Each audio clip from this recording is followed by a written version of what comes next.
Welcome, my darlings, to my humble chateau. Please make yourself very comfortable. Relax your mind and release your imagination to me. I will bring you a story to entrance and entertain. Perhaps a frightening one. Perhaps a steampunk. Perhaps a bit of mythology. Anyway, sit back, enjoy, and subscribe to me.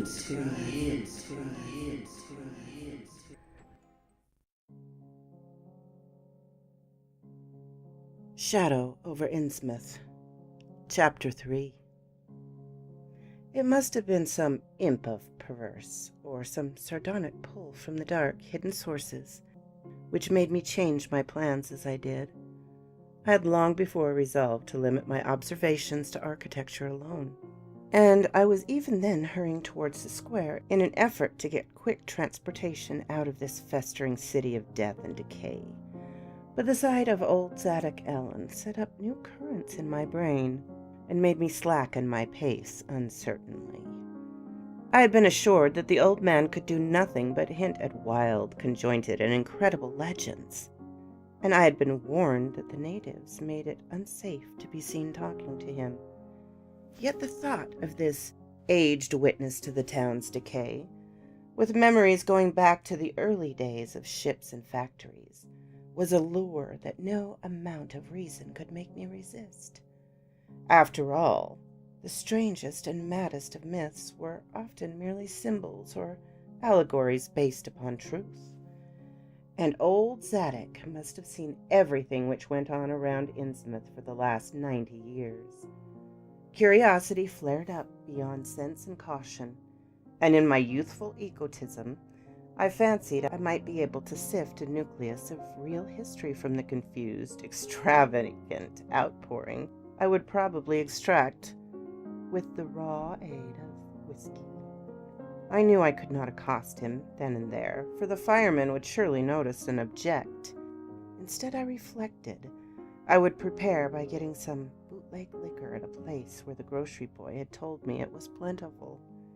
Then I would loaf near the fire station in an apparent casualness, and fall in with old Zadok after he had started on one of his frequent rambles. The youth said that he was very restless, seldom sitting around the station for more than an hour of it two at a time. A quart bottle of whiskey was easily enough, though not cheaply, obtained in the rear of a dingy variety store just off the square in Elliott Street. The dirty-looking fellow who waited on me had a touch of the staring Innsmouth look, was quite civil in his way, being perhaps used to the custom of such convivial strangers, truckmen, gold buyers, and the like, as were occasionally in town.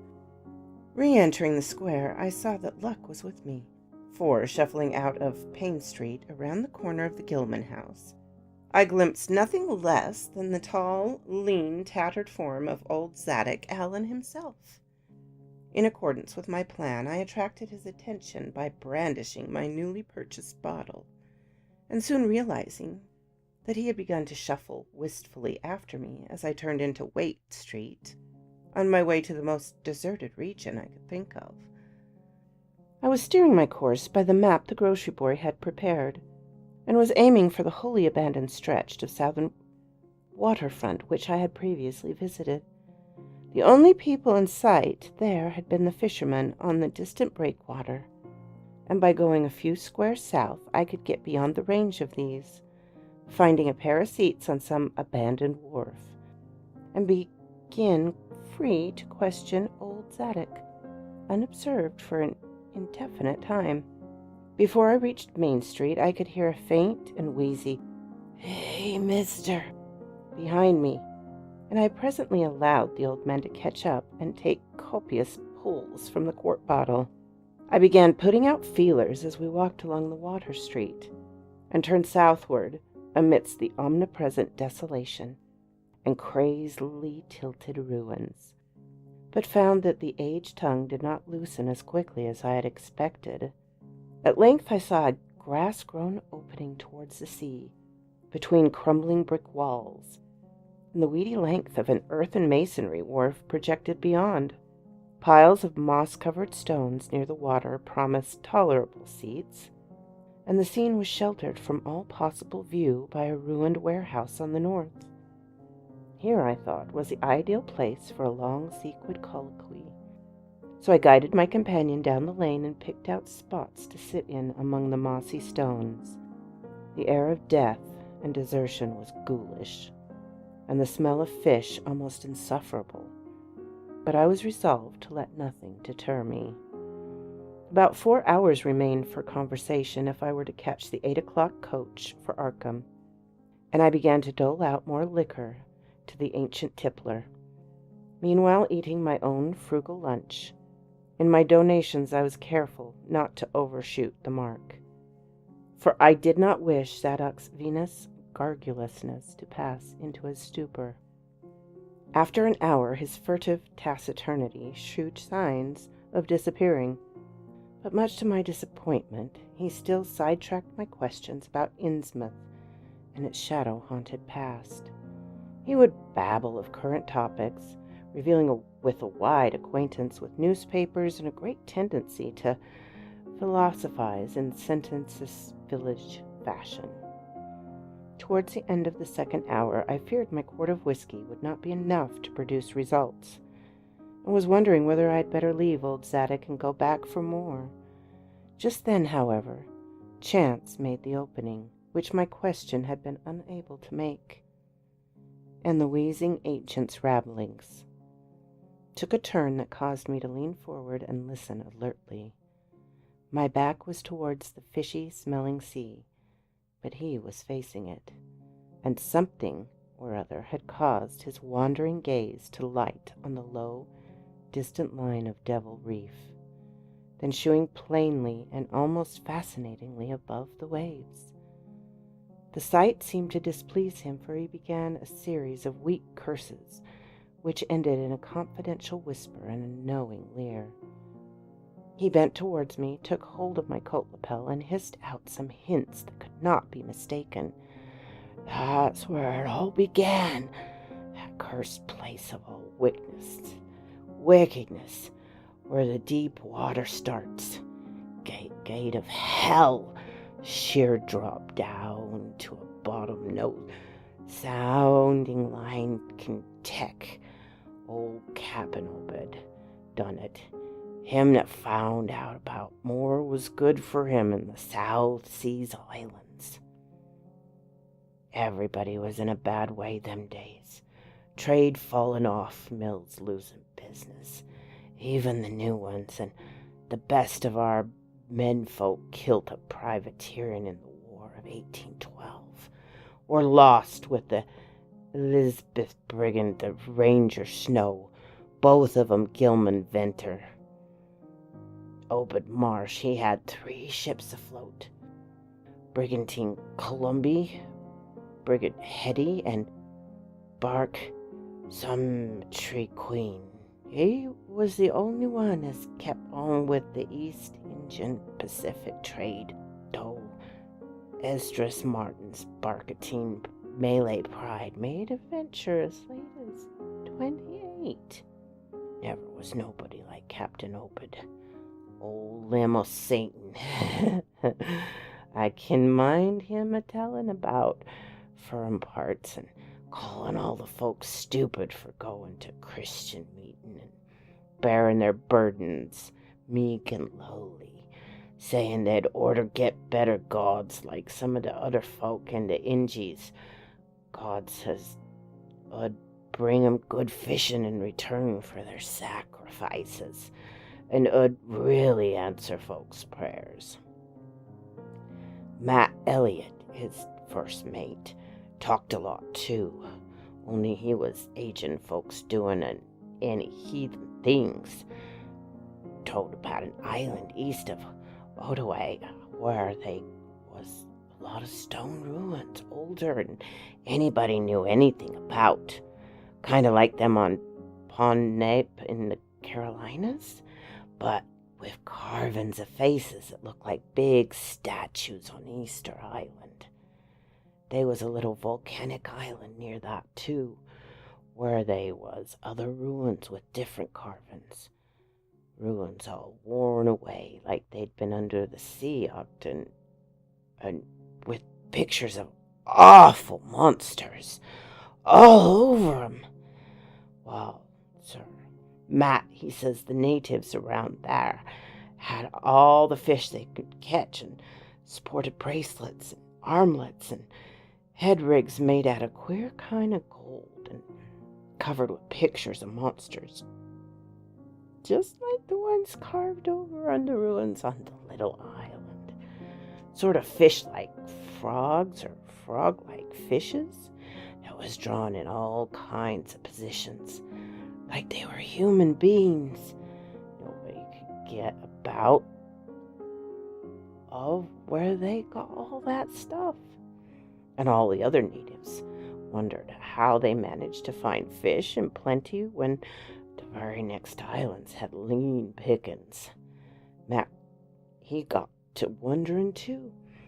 And so did Captain Obed. Obed, he notices, besides, that lots of the handsome young folk can drop a sight for a good year to year, and that they wasn't many old folks around. Also, he thinks some of the folks done look queer, even for Kanakys.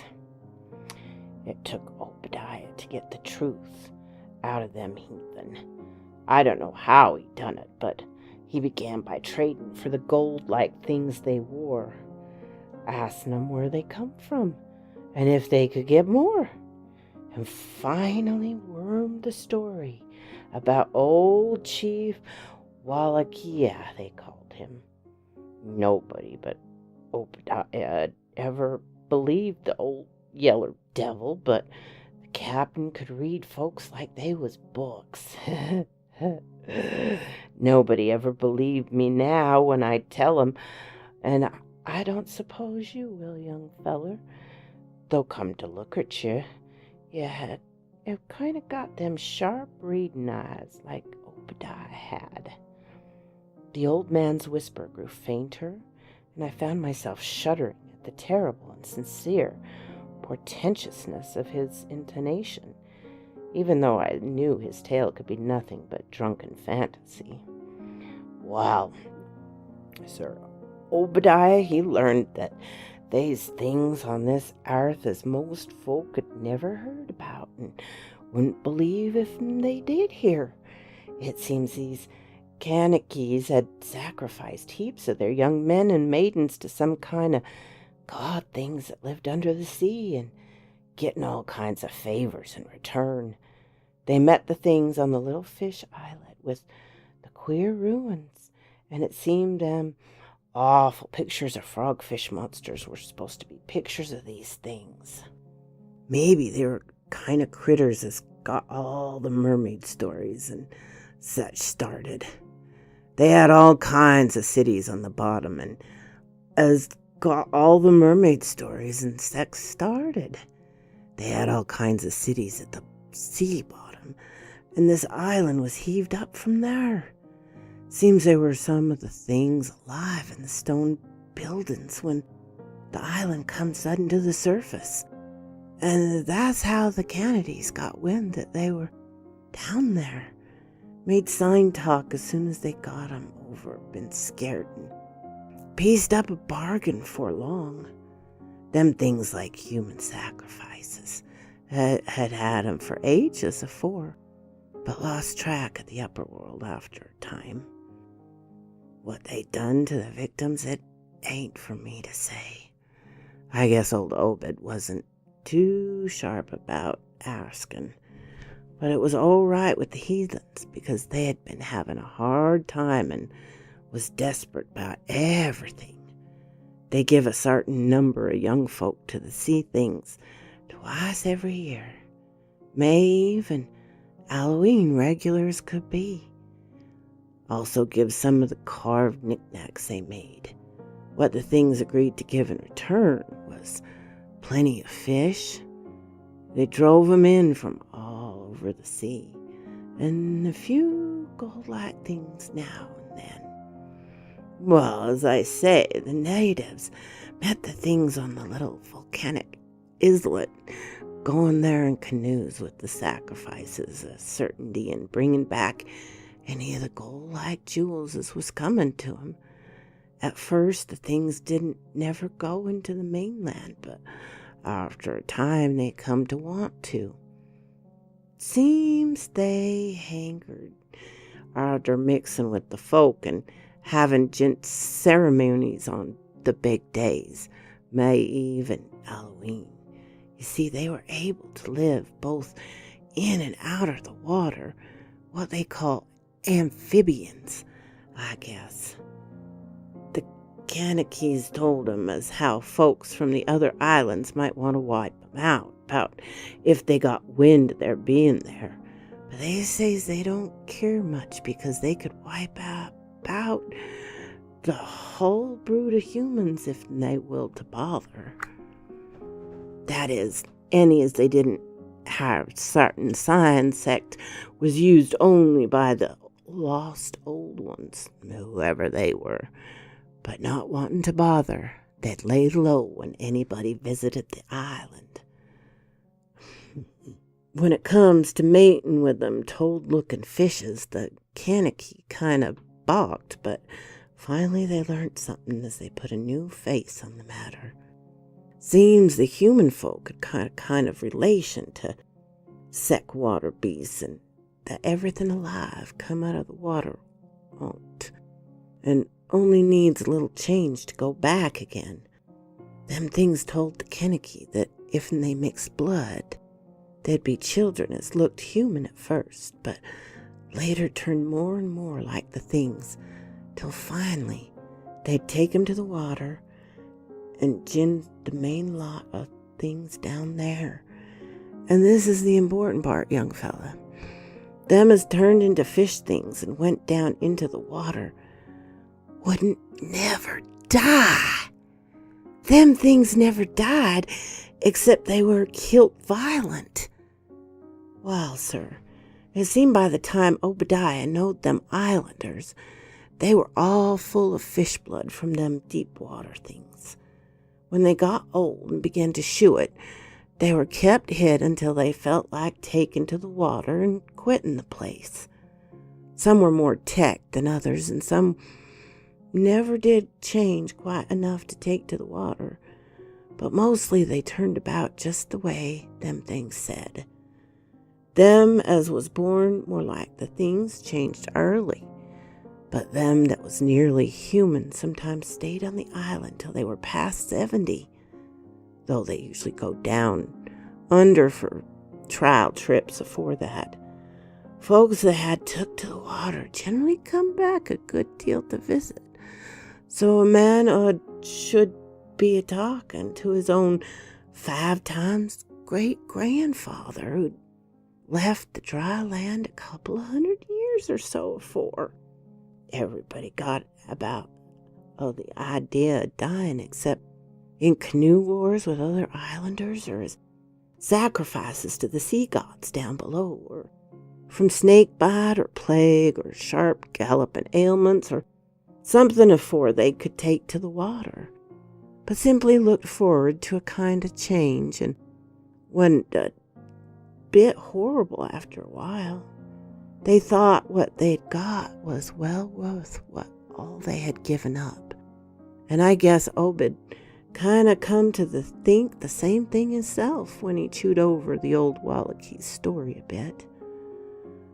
Wallakee, though, was one of the few as hadn't got none of the fish blood, being of a royal line that intermarried with royal lines on other islands. Wallakee, he shooed up Obed a lot of rites and incantations has to do with the sea things, and let him see some of the folk in the village as it changed a lot from human shape. Somehow or other, though, he never would let him see one of the regular things from right out of the water. In the end, he'd give him a funny kind of thingamajig made out of lead or something. He said it'd bring up fish things from any place in the water where they might be a nest of 'em. The idea was to drop it down with the right kind of prayer and sec, while he allowed as the things were scattered all over the world, so as anybody that looked about could find a nest and bring 'em up if they wanted. Matt, he didn't like this business at all, and wanted Obed should keep away from the island, but the captain was sharp for gain, and found he could get them gold-like things so cheap it would pay him to make a specialty of 'em. Things went on that way for years, and Obed got enough of that gold-like stuff to make him start the refinery in Waite's old run-down full mill. He didn't dare sell the pieces like they was, for folk would be all the time asking questions. All the same, his crew would get up pieces and dispose of it now and then, even though they swore to keep quiet, and he let his womenfolk wear some of the pieces, as it was more human-like than most. Well, I'd come about 38. When I was 7 years old, Obed, he found the island people all wiped out, about between villages. Seemed the other islanders had gotten wind of what was going on, and they took matters into their own hands. Suppose they must have had, after all, them old magic signs, as the sea thing says, was the only thing they was afeared of. No telling what any of them Kennedys will chance to get a hold of when the sea bottom throws up some island with ruins older than the deluge.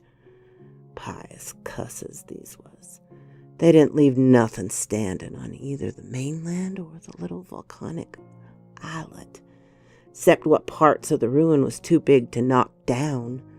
In some places it was like little stones strewn about, like charms with something on 'em, like what you call a swastika nowadays. Probably them was the old one's signs. Folks all wiped about, no trace of no gold-like things, and none of the nearby Kennedys would breathe a word about the matter. Wouldn't even admit that they'd been any people on that island. That naturally hit Obed pretty hard, seeing his normal trade was doing very poor. It hit the whole Innsmouth, too, because in seafaring days, what profited the master of a ship generally profited the crew, proportionate like. Most of the folks around town took to the hard times kind of sheep-like and resigned. But they were in bad shape because the fishing was petering about and the mills wasn't doing none too well. Then the time Obed, he began a cursing, and the folks for being dull sheep and praying to a Christian heaven as didn't help 'em none. He told 'em he'd known of folk that's prayed to gods that give something you really need, and says if a good bunch of men would stand by him, he could maybe get a hold of certain powers as would bring plenty of fish and quite a bit of gold. Of course, them was starved on the summer queen, and seed the island known what he meant, and wasn't none too anxious to get close to the sea things like they'd heard tell on. But them as did know 'twas all about got kind of swayed by what Obed had to say, and begun to ask him what he could do to set him on the way to faith as to bring him results. Here the old man faltered, mumbled, and lapsed into a moody, apprehensive silence, glancing nervously over his shoulder and then turning back to stare fascinatedly at the distant black reef. When I spoke to him, he did not answer, so I knew I'd have to let him finish the bottle. The insane yarn I was hearing interested me profoundly, for I fancied there was contained within a sort of crude allegory based upon the strangeness of Innsmouth, and elaborated by an imagination at once creative and full of scraps of exotic legend. Not for a moment did I believe that the tale had any real substantial foundation, but nonetheless the account held a hint of genuine terror, if only because it brought in reference to strange drools. If only because it brought in reference to strange jewels clearly akin to the malign tiara I had seen at Newburyport. Perhaps the ornaments had, after all, come from some strange island, and possibly the wild stories were lies of bygone Obed himself rather than this antique topper. I handed Zadok the bottle, and he drained it to the last drop. It was curious how he could stand so much whiskey, for not even a trace of thickness had come into his high, wheezy voice. He licked the nose of the bottle and slipped it into his pocket. Then, beginning to nod and whisper softly to himself, I bent close to catch any articulate words he might utter, and thought I saw a sardonic smile behind the stained, bushy whiskers. Yes, he was really forming words, and I could grasp a fair portion of them. Poor Matt. Matt, he always was aging it, trying to line up the folk on his side, and had long talks with the preachers. No use, they'd run the Congregational parsonage about town, and the Methodist feller quit. Never did see Resolve Babcock, the Baptist parson, again. Wrath of Jehovah, I was a mighty little critter, but I heard what I heard, and I seen what I seen. Dagon and Ashtoreth, Belial and Beelzebub, golden calf and the idiots of Canaan and the Philistines, Babylonish abominations, mean Tekel, Aperin.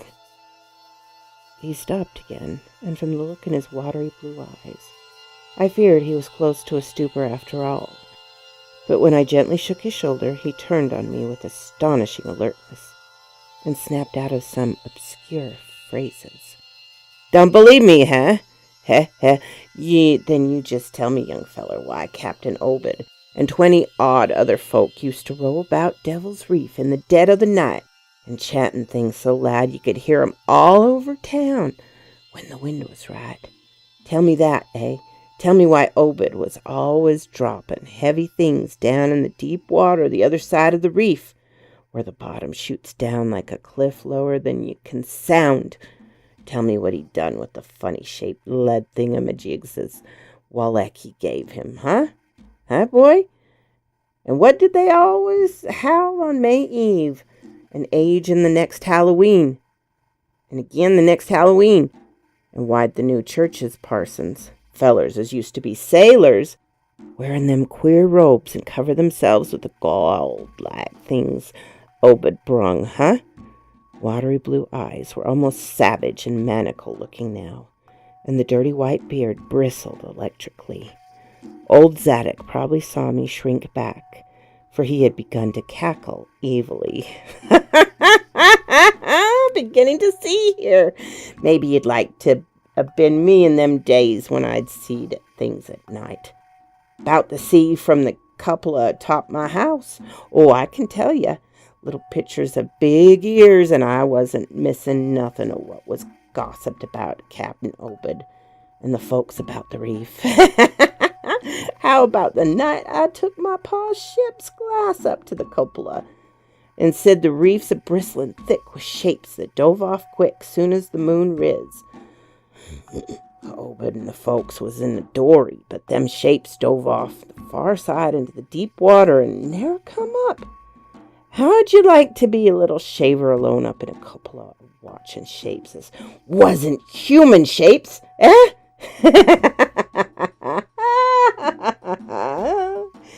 The old man was getting hysterical, and I began to shiver with a nameless alarm. He laid a gnarled claw on my shoulder, and it seemed to me that its shaking was not altogether that of mirth. Suppose one night you seed something heavy heaved off in Obed's dory beyond the reef, and then learned next day as a young feller was missing from home, huh? Did you ever see hide nor hair of Hiram Gilman again? Did they? and Nick Pierce, and Louis Waite, and Adornum Southwick, and Henry Garrison, huh? Shapes talking sign languages with their hands. Them as had real hands. Well, sir, that was the time Obed begun to get on his feet again. Folks see his 3 days dartin' a-wearin' gold-like things as nobody seen on 'em afore, and smoke started a-comin' from the refinery chimney. Other folk was prosperin' too. Fish begun to swim into the harbor and fit to kill, as heaven knows what size cargoes we begun to ship about to Newbury, Arkham, and Boston. 'Twas then Obed got the old branch railroad line put through. Some Kingsport fishermen heard about the catch and come up in sloops, but they was all lost. Nobody never seen 'em again, and just then our folks organized the Esoteric Order of Dagon and bought Masonic halls off in Calvary Commander for it. Matt Elliott was a Mason, and again the sellin', but he dropped out of sight just then. Remember I ain't saying Obed was set on having things just like they was on the Kinnicky Island. I don't think he aimed as fuss to do no mixin', nor raising no youngsters to take to the water and turn into fishes with eternal life. He wanted them gold things, and was willing to pay heavy, and I guess the others were satisfied for a while. Come in 46. The town done some looking and thinking for itself. Too many folk missing. Too much wild preaching at meeting of Sunday. Too much talk about that reef. I guess I done a bit by telling Selectman Maury what I seen from the cupola. There was a party one night as followed Obadiah's crowd about the reef, and I heard shots twixt the dories. Next day Obed and 32 others were in jail, and everybody was a-wondering just what was afoot and just what changed again. Them could be got hold. God, if anybody looked ahead a couple weeks later, when nothing had been thrown in the sea for that long. Zadok was showing signs of fright and exhaustion, and I let him keep silent for a while, though glancing apprehensively at my watch. The tide had turned and was coming in now, and the sound of the waves seemed to arouse him. I was glad of that tide, for the high water and the fishy smell might not be so bad. Again I strained to catch his whispers. That awful night I seed 'em. I was up in the cupola, hordes of 'em, swarms of 'em all over the reef, and swimming up the harbor into Mannix. God, what happened in the streets of Innsmouth that night? They rattled our door, but Pa wouldn't open. Then he climbed about the kitchen window with his musket to find Selectman Maury and see what he could do. Mounds of the dead and dying, shots and screams, shouting in Old Square and Town Square and New Church Green. Jail thrown open, proclamation, treason. Called it the plague when folk come in and found half our people missing. Nobody left but them as chin with Obadiah and them things, or else kept quiet. Never heard of my pa no more. The old man was panting and perspiring profusely. His grip on my shoulder tightened. Everything cleaned up in the morning, but there were traces. Obed, he kinder takes charge and says things are going to be changed. Others will worship with us as meeting time and sartin houses. Hey, got to entertain guests. They wanted to mix like they'd done with the Kanaki, and he, for one, didn't feel bound to stop 'em. Far gone was Obed, just like a crazy man on the subject. He says they brung us fish and treasure. It should have what they hankerin' after. Nothing was to be different on the outside, only we was to keep shy as strangers if we know what's good for us. We all had to take the oath of Dagon, And later on, there was a second and third oaths that some of us took. Them as a help special. Would get special rewards, gold and such. No use balking, for they was millions of 'em down there. They'd rather not start rising and wiping about humankind. But if they were gave way and forced to, they could do a lot towards just that. We didn't have them on charms to cut 'em off like the folks in the South Seas did. And them Kanakees would never give away their secrets. Yield up enough sacrifices and savage knickknacks and a harborage in the town when they wanted it, and they'd let well enough alone. Would bother no strangers as might bear tales about side. That is, without they got prying. And all the band of the faithful order of Dagon. And the children should never die but go back to Mother Hydra and Father Dagon. What we all come from La Cthulhu Phalagas Makaidan Cthulhu Rylith Waga Nag Flatagan. Old Zadok was fast lapsing into stark raving, and I held my breath. The poor old soul, to what pitiful depths of hallucination had his liquor, plus his hatred of the decay and alienation and disease around him, brought that fertile, imaginative brain. He began to moan now, and tears were coursing down his channeled cheeks into the depths of his beard.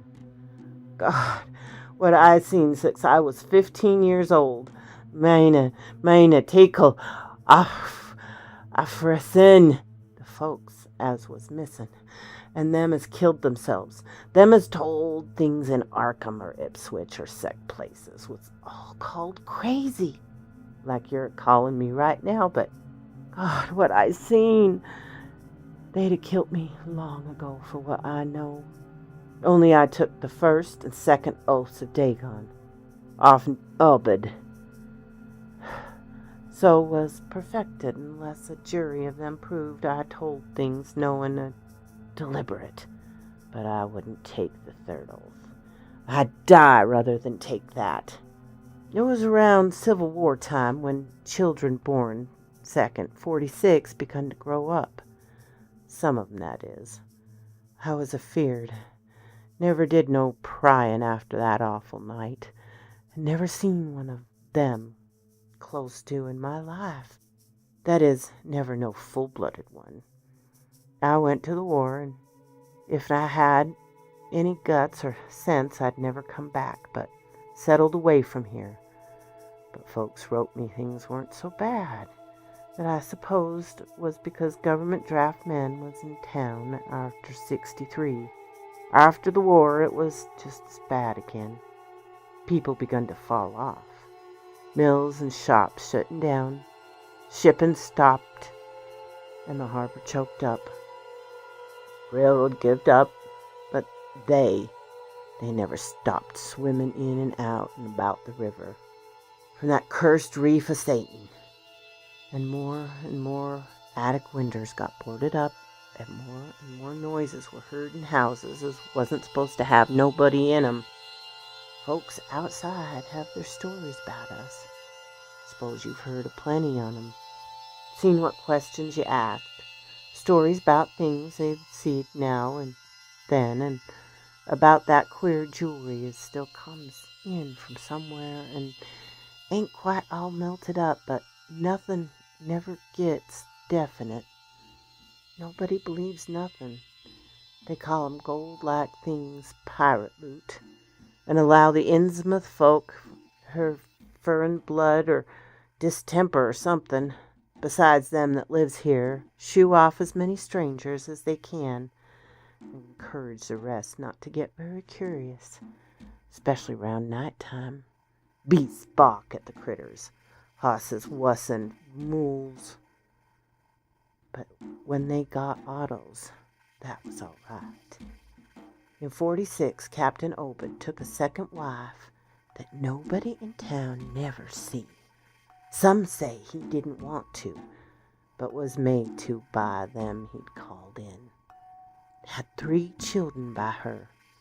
2 has disappeared young, but one gal has looked like anybody else and was educated in Europe.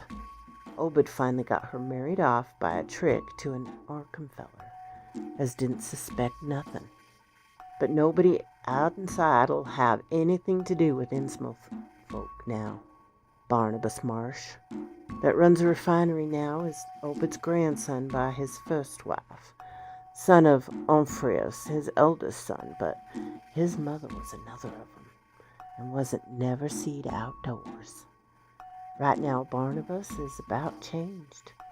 Can't shut his eyes no more, and it's about a shape. They say he still wears clothes, but he'll take to the water soon. Maybe he's tried it already. They do sometimes go down for little spells before they go for good. Ain't been seen in public for near on 10 years. I don't know how his poor wife can feel.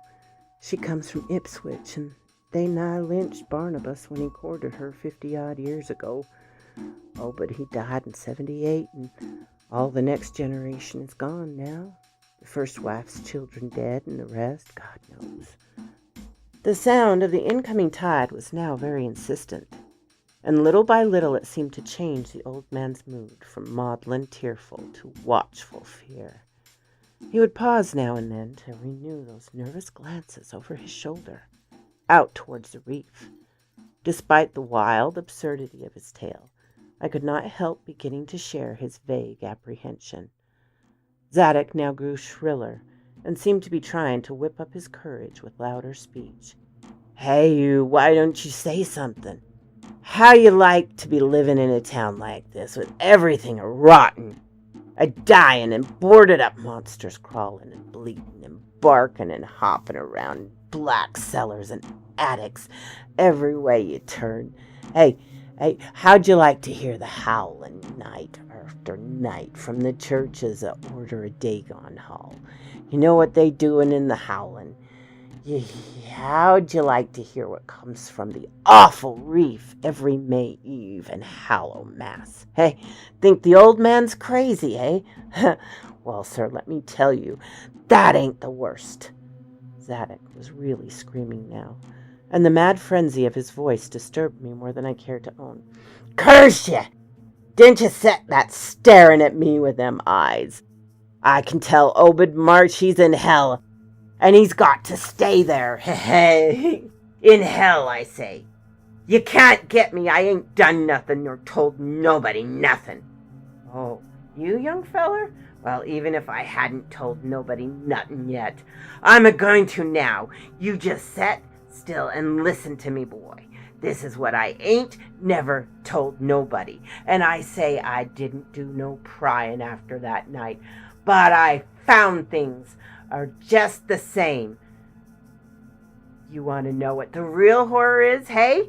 Well, it's this. It ain't what them fish devils here done, but what they're gonna do. They're gonna bring things up about the wharf they come from into the town. Been doing it for years and slacking up lately. Them houses north of the river betwixt Water and Main Street is full of 'em. Them devils and what they brung. And what they get ready, I say. And when they get ready, ever hear of Shoggoth? Hey, d'ye hear me? I tell you. Hey, d'ye hear me? I tell you, I know what them things be. I'd seen 'em one night when... The hideous, sudden, and inhuman frightful of the old man's shriek almost made me faint. His eyes looked past me towards the malodorous sea, where positively staring from his head, while his face was a mask of fear worthy of Greek tragedy. His bony claw dug monstrously into my shoulder, and he made no motion as I turned my head to look at whatever he had glimpsed. There was nothing I could see, only the incoming tide with perhaps one set of ripples more local than the long-flung line of breakers. But now Zadok was shaking me, and I turned back to watch the melting of that fear-frozen face into a chaos of twitching eyelids and mumbling gums. Presently his voice came back, albeit as a trembling whisper. "Get out of here! Get out of here! They've seen us! Get for your life! Don't wait for nothing! They know now! Run for it, quick! About out of this town!" Another heavy wave dashed against the loosening masonry of the bygone wharf and changed the mad ancient's whisper to another inhuman and blood-curdling scream. Before I could recover my scattered wits, he had relaxed his clutch on my shoulder and dashed wildly inland toward the street. Reeling northward around the ruined warehouse wall, I glanced back at the sea, but there was nothing there. And when I reached Water Street and looked along it towards the north, there was no remaining trace of Zadok Allen. So quoth this raven. If you like this video, please hit the like button so I know. If you would please subscribe to me and ring the little bell, you would know when more of these come up. If you have any suggestions, in fact, I need suggestions for my 500 viewers, which I might reach by the end of summer, but I'm not holding my breath. But any ideas you have for a special, I would be glad to know.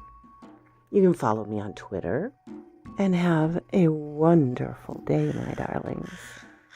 Bye-bye now.